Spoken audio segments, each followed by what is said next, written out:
Després de 40 anys, la matraca tornarà a sentir-se a Moixent. Tradicionalment, aquest instrument de soroll sec, molt particular, substituirà les campanes en un moment molt concret del calendari de les festes. Sí, concretament entre dijous i dissabte sant per avisar dels oficis. Enguany han construït una matraca nova que avui, per cert, s'ha pujat al campanar. Tradicionalment, a Moixent s'usava la matraca per avisar de les misses i les processons entre el dijous sant i el dissabte de glòria, quan les campanes se silenciaven. Entonces no tocaven les campanes. Entonces tocaven això i així tornaven pel carrer i anaven dient-ho.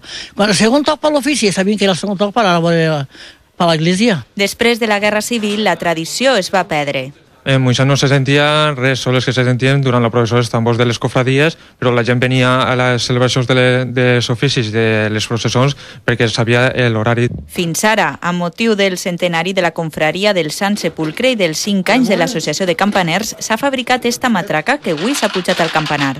És el soroll de la matraca que s'escoltarà a Moixent entre dijous i dissabte sant en substitució de les campanes. És un instrument aplicat a la litúrgia que té forma de creu grega, està fet de fusta i el toc és manual, la colpegen 12 martells. És un soroll oscur que convocarà les processons i a les misses que són els oficis. 40 anys després tornarà a sentir-se per Setmana Santa. Només Moixent i Vallada tenen una matraca al campanar del poble.